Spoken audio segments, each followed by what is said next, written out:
అందరికీ నమస్కారం అండి. ఈరోజు చెప్పే కథ పేరు పెద్ద గీత చిన్న గీత. ఈ కథను రచించిన వారు ఉదయ్ బాబు గారు. ఇంకా కథలోకి వెళ్తే, ఈవేళ సాయంత్రం కళాకేంద్రంలో మా నాన్నగారి కార్యక్రమం ఉంది మాస్టారు.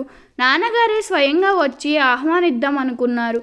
పండుగ సీజన్ వల్ల కొంచెం బిజీగా ఉన్నారు అంటూ శిష్యులు శ్వేత, స్వాతి అందించిన కరపత్రం తీసుకుని చూడనైనా చూడకుండా పక్కన పెట్టి, ముందు బోర్డు మీద లెక్క ఎక్కించుకోండి అమ్మా, ఆ తర్వాత మీకు దాన్ని వివరించి బోర్డు చెరిపేస్తాను. ట్యూషన్ అయిపోయాక ఒక 10 నిమిషాలు ఉండండి అమ్మా, మీతో మాట్లాడాలి అన్నాను చిరాకును బయటపడనీయకుండా.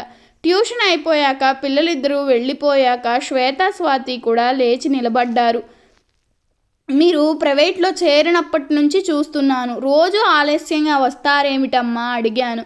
మా ఇంట్లో పనులు, మా పెద్దమ్మగారి ఇంట్లో పనులు చేసుకుని మరీ వస్తాం సార్. అక్కడికి 4 గంటలకి లేస్తే 6 గంటలు సగం పని పూర్తి అవుతుంది సార్. మా పెద్దమ్మగారికి పిల్లలు లేరు సార్. మా నాన్నగారు మా అమ్మగారిని పెళ్లి చేసుకున్నాక మేము ఇద్దరం తమ్ముడు పుట్టాము. పైగా మా పెద్దమ్మకు క్యాన్సర్. నాన్నగారు వారంలో 3 రోజులు పెద్దమ్మ ఇంట్లో ఉంటారు సార్. అక్క నేను వంతులుగా పనులు చేసుకొని వస్తాం సార్ అని చెప్పింది శ్వేత. సరే, ఆ సమయానికి రావడానికి ప్రయత్నం చెయ్యండి మరి అన్నాను నేను. ప్రైవేట్ చెబుతానని తెలిసి నెల క్రితం తన తండ్రిని తీసుకుని శ్వేత, స్వాతి నా దగ్గరికి వచ్చారు. సార్, నా పేరు సూరిబాబు, నేను టైలర్గా పనిచేస్తాను. నా పిల్లలు ఇద్దరూ మీ పాఠశాలలో చదువుతున్నారు. వాళ్ళకు నచ్చిన చోట ప్రైవేట్ చెప్పిస్తే బాగా రాణిస్తారని నాకు నమ్మకం. మీ పుణ్యమా అని మా పిల్లలిద్దరూ ఈ సంవత్సరం మంచి మార్కులతో పాస్ అయితే జీవితాంతం మీ పేరు చెప్పుకుంటాం సార్.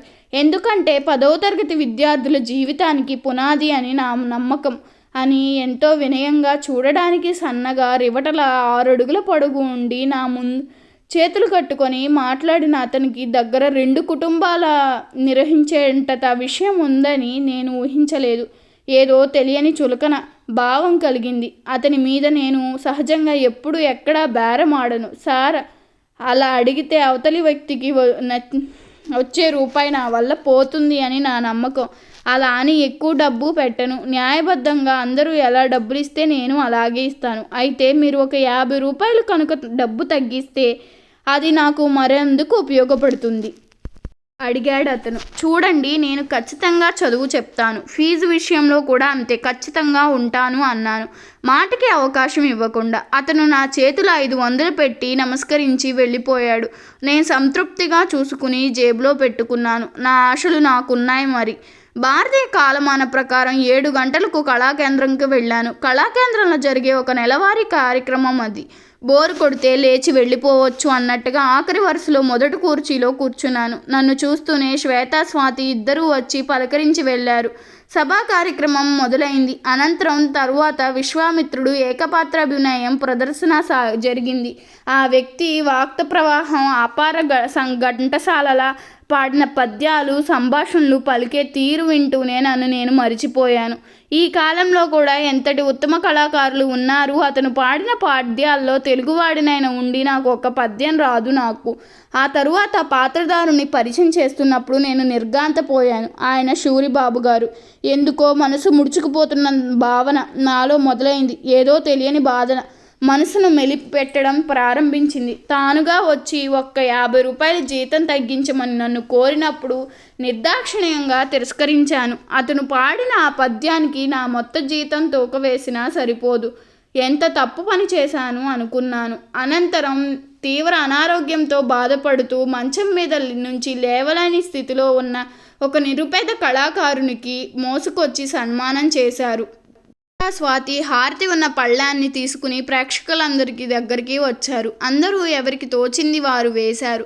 నేను జేబులో డబ్బులు వేసుకురాలేదు. వాళ్ళు నా దగ్గరికి వచ్చినప్పుడు వేదిక వైపు చూస్తూ ఉన్నట్టు నటించి వాళ్ళు వెళ్ళిపోయాక సిగ్గుతో తల వంచుకున్నాను.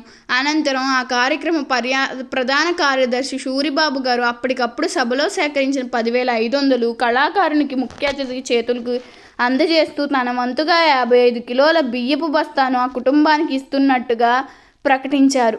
నన్ను, నా మనసును, నా వ్యక్తిత్వాన్ని గుండ్రాయితో కుంకుడుకాయని చితక్కొట్టేసినట్టుగా బాధపడ్డాను.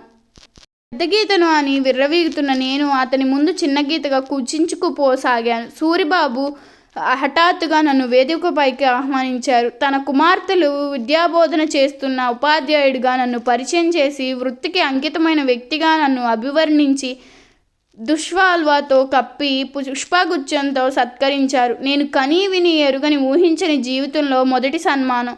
కళకు జీవితాన్ని అంకితం చేస్తున్న ఆ పేద కళాకారునికి కనీసం ఒక 100 రూపాయలు కూడా ఇవ్వలేని నిస్సహాయ స్థితిలో వచ్చినందుకు సిగ్గుతో చచ్చిపోయాను. అప్రమత్తంగా కుడి చేయి తొడ మీద వేసుకున్నాను. ప్యాంటు కుడి జేబులో ఏదో ఎత్తుగా ఉన్న స్పర్శ. ఏమిటా అని చూస్తే LIC కడదామని నోటీస్ కాగితంలో దాచిన 2 500 రూపాయల నోట్లు. ఆలోచించకుండా సొమ్మును సూరిబాబుకి అందించాను. మీరు ఒక్క 50 రూపాయలు ఫీజు తగ్గిస్తే అది మరొక రూపంలో ఉపయోగపడుతుందా అన్న అతని మాటలు అంతరార్థం మనసు చెల్లును తాకింది. అయితేనే మనసు సంతృప్తితో నిండిపోయింది. కరతాళ ధ్వనులతో ఆ ప్రాంగణం ప్రతిధ్వనించింది. కథ మీకు నచ్చినట్లయితే నా ఛానల్ను సబ్స్క్రైబ్ చేసుకోండి. మీ అభిప్రాయాన్ని కామెంట్ రూపంలో తెలపండి. ధన్యవాదములు.